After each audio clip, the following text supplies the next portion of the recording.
IIT Roorkee के शोधकर्ताओं ने गुजरात में प्राचीन विशालकाय सांप के जीवाश्म की खोज की। आईआईटी रुड़की के प्रोफेसर सुनील बाजपेयी और post doctoral fellow Devjit Datta की एक उल्लेखनीय खोज में सांप की एक प्राचीन प्रजाति का अनावरण किया गया है, जिसे पृथ्वी पर अब तक घूमने वाले सबसे बड़े सांपों में से एक माना जाता है। ये अभूतपूर्व खोज संस्थान की महत्वपूर्ण जीवाश्म खोजों की बढ़ती सूची में शामिल हो गई है, जिससे जीवाश्म विज्ञान अनुसंधान में अग्रणी के रूप में आईआईटी रुड़की की प्रतिष्ठा और मजबूत हो गई है। वासुकी इंडिकस नाम का नया पहचाना गया सांप लगभग 27 मिलियन वर्ष पहले मध्य इयोसीन काल के दौरान वर्तमान गुजरात के क्षेत्र में रहता था। ये अब विलुप्त हो चुके मडतसोइडे सांप परिवार से संबंधित था, लेकिन भारत के एक अद्वितीय वंश का प्रतिनिधित्व करता था।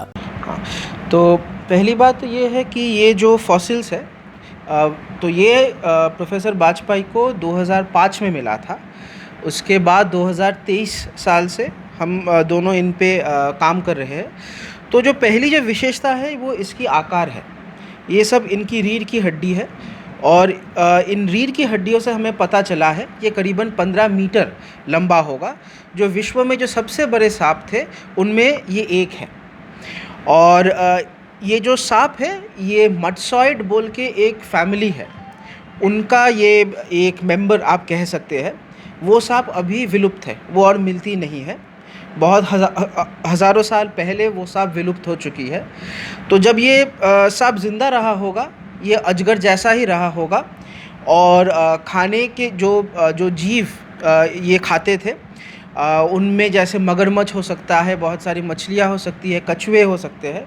तो अजगर जैसे कोई भी जीव के इर्द गिर्द उसको जकड़ लेता है और फिर मार देता है। तो शायद ये वासुकी वैसे ही करता होगा। तो ये इनकी विशेषता है। और इसके साथ साथ ये सांप और हमारी रिसर्च से जो मिला है कि इन सांप का सबसे करीबी जो रिश्तेदार है वो एक तो इंडिया में भी है और एक है नॉर्थ अफ्रीका में। तो इनसे हमें ये पता चलता है कि हमारा ये जो इंडियन सबकॉन्टिनेंट है ये जब जाके एशिया से टकराया तो उसी समय इन्हीं सांपों का कोई भी एक वंशज यहाँ से नॉर्थ अफ्रीका गया और वहाँ जाके फिर से ये इवॉल्व किया। तो ये एक बड़ी बात है। और एक जो चीज़ जो हमें इन सांप से जानने को मिला है वो है कि अभी देखिए जैसे बहुत लोग कहते हैं कि बहुत गर्मी है, गर्मी बढ़ रही है। तो इस सांप की जांच से हमें ये पता चला है कि 47 मिलियन ईयर अगो पहले यहाँ का जो तापमान था वो करीबन 28 डिग्री था। जो अभी करीबन 26 डिग्री है वो तब करीबन 28 डिग्री था। तो और बहुत ज़्यादा गर्मी थी। तो उस गर्मी के माहौल में ये सांप जीवित रहते थे। तो ये सब हमें इन सब जांच से पता चला है। ये जो आप बता रहे हैं अजगर जैसा, तो आज मतलब आज के जो अजगर हैं उसके कंपेरिजन में ये बड़ा था या देखिए आज के जो अजगर हैं वो ज़्यादा से ज़्यादा 9 मीटर ऐसे होते हैं। तो ये 15 मीटर है। तो आज के अजगर के मुकाबले ये काफ़ी ज़्यादा लंबा रहा है। तो आज का पहली बात तो ये है कि आज के अजगर से इनके बहुत दूर के रिश्तेदार है ये, और अजगर से ये काफ़ी ज़्यादा लंबे होते थे। तो ये हमें इन जांच से पता चला है। देखिए ये अवशेष जो हैं ये करीब 47 मिलियन ईयर पुराने हैं और ये एक सांप के हैं। और इसे हम लोगों ने गुजरात के कच्छ रीजन में एक लिग्नाइट माइन है, कोयले की खान है पानंदरों के पास, वहाँ से हम लोगों को मिले थे कई साल पहले। इसको अभी हम लोगों ने पब्लिश किया है साइंटिफिक रिपोर्ट्स जर्नल्स में। इस सांप की विशेषता ये है, ये रीढ़ की हड्डियां हैं उस सांप के, और इसकी विशेषता ये है कि ये दुनिया के सबसे बड़े सांपों में से एक है और अपनी फैमिली का सबसे बड़ा सांप है। जब ये ज़िंदा रहा था तो इसकी लंबाई करीब 15 मीटर रही होगी, जो कि एक बहुत बड़ा सांप है। और ये करीब उसी तरह का था जैसे आजकल अजगर वगैरह आप देखते हैं, वो इतने लंबे नहीं होते हैं, लेकिन ये उसी तरह का सांप था।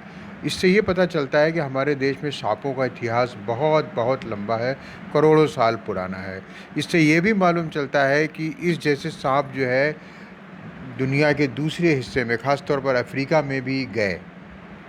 एग्जैक्टली यही सांप नहीं गया, लेकिन इसके भाई बंधु गए अफ्रीका में भी।